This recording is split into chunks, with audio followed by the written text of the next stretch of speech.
Caru Coco Park, le parc de tous vos loisirs depuis plus de 10 ans. Cette année, Karukera Land fête ses 10 ans de rire, de sourire et d'aventure en famille. Depuis une décennie, vous êtes des milliers à partager des moments magiques au cœur de la Guadeloupe. Toboggans, animaux, jeux d'eau, manèges, il y en a pour tous les âges, toutes les envies. Merci de votre confiance depuis 10 ans. Et ce n'est que le début. Karukera Land, c'est également des hébergements 4 étoiles. Martinique Actualité. En ce 2 octobre, la grève nationale a eu des répercussions en Martinique. Écoles, crèches et services municipaux fonctionnaient au ralenti, tandis que la collecte des déchets a été perturbée par un mouvement illimité au SMTBD. Les usagers du centre de l'île ont aussi subi de fortes perturbations dans les bus. En Guadeloupe, le mouvement a été plus discret, mais plusieurs bureaux de poste restent fermés en conséquence d'une grève reconduite depuis plusieurs jours. En plein jour de grève nationale, le Premier ministre Sébastien Lecornu tente de reprendre la main sur le terrain économique ce jeudi, alors que son projet de budget 2026 doit être transmis au Haut Conseil des finances publiques. Son entourage confirme qu'il étudie une baisse de l'impôt sur le revenu pour les couples rémunérés au SMIC. Mais ce n'est pas la seule piste. Matignon réfléchirait aussi au retour de la prime dite de partage de la valeur, héritière de la prime Macron, ainsi qu'à une défiscalisation des heures supplémentaires et une baisse de cotisations sociales.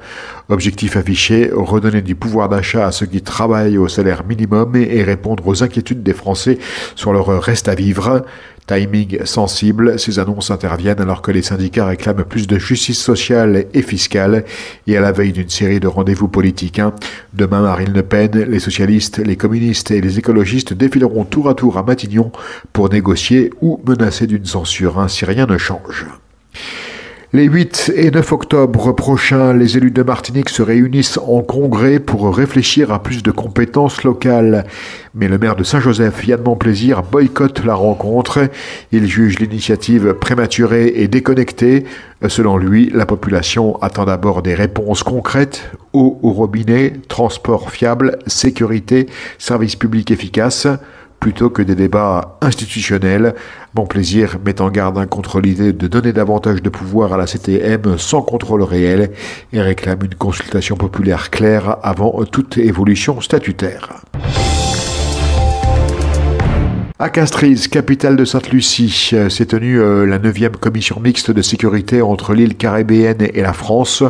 Autour de la table, le Premier ministre Saint-Lucien, le procureur général, l'ambassadrice de France et le préfet de Martinique. Objectif, serrer la vis contre le narcotrafic, la contrebande et les trafics transfrontaliers. Les deux pays s'engagent à mieux partager leurs renseignements, former leurs forces de sécurité et un policier saint-lucien sera même détaché à Fort-de-France dès 2026. Grande nouveauté, un accord permettra désormais aux bateaux et avions français comme Saint-Lucien de franchir mutuellement les frontières maritimes et aériennes pour traquer les trafiquants. Un message clair, dans les Caraïbes, la chasse est ouverte et les trafiquants prévenus. En Martinique, la mer reste belle mais dangereuse et pour éviter que la pêche ne vire au drame, 150 nouveaux kits de sécurité viennent d'être distribués aux marins pêcheurs. C'est la deuxième vague de l'opération sécurité hommes embarqués lancée par le collectif Pêche Martinique. Au total, près de 300 professionnels de la mer sont désormais équipés, sur un peu moins de 400 encore en activité sur l'île. Chaque kit vaut 800 €, mais grâce à la collectivité territoriale de Martinique, le marin ne paie que 100 €. À l'intérieur, balises et GPS reliés directement au CROSS Anti-Guyane, gilets de sauvetage automatique et manuel, harnais, lampes et capuches. Bref, de quoi transformer une situation de détresse en simple frayeur. Reste un petit détail rappelé par la CTM, encore faut-il mettre son gilet avant de prendre la mer, parce qu'un équipement laissé dans la cale, ça ne sauve personne. La distribution continue, une cinquantaine de marins attendent encore leur kit. Après la Martinique, pourra dire que tous ces pêcheurs sont prêts à affronter la mer avec un peu plus qu'une simple prière en guise de protection. Reconnaissance, Angèle Dormois, présidente de la CCI de Saint-Martin, a été élue vice-présidente de l'Association des chambres de commerce et d'industrie d'outre-mer pour un mandat de 3 ans. Cette nomination intervient à l'occasion de l'Assemblée générale des 11 CCI ultramarines tenue à Nantes le 25 septembre. Angèle Dormois se dit fière de porter la voix de Saint-Martin et de défendre l'équité et la reconnaissance de tous les territoires ultramarins. En parallèle, la CCI de Saint-Martin a remporté le premier prix d'innovation au CCI Énergie 2025 grâce à sa marque collective, un projet destiné à valoriser les produits et talents locaux. Le Dumont-d'Urville, bâtiment de soutien et d'assistance outre-mer de la Marine nationale, sera en escale ce week-end à Saint-Martin. Basé à Fort-de-France, ce navire polyvalent de 65 mètres spécialisé dans la sauvegarde maritime et la lutte contre les trafics ouvrira exceptionnellement ses portes au public sur le port de Galisbay. 2 créneaux de visite libre sont proposés, samedi 4 octobre de 10h à midi et dimanche 5 octobre de 9h à midi également. Une occasion rare de découvrir cet outil essentiel des forces armées aux Antilles, engagé toute l'année dans la surveillance des eaux caribéennes, les opérations de sauvetage et la protection des intérêts français dans la région.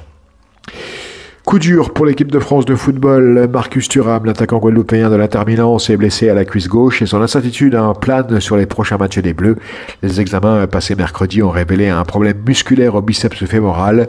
Résultat, forfait pour le match du championnat samedi contre la Cremonese et peut-être absent aussi pour les rencontres de qualification au Mondial 2026 face à l'Azerbaïdjan et l'Islande les 10 et 16 octobre. Le timing est plutôt compliqué pour Didier Deschamps. News Radio assis outremernews.fr. On radio avec Info Guadeloupe, Martinique, Guyane, Réunion, Mayotte et surtout musique pour tout le monde. Attention.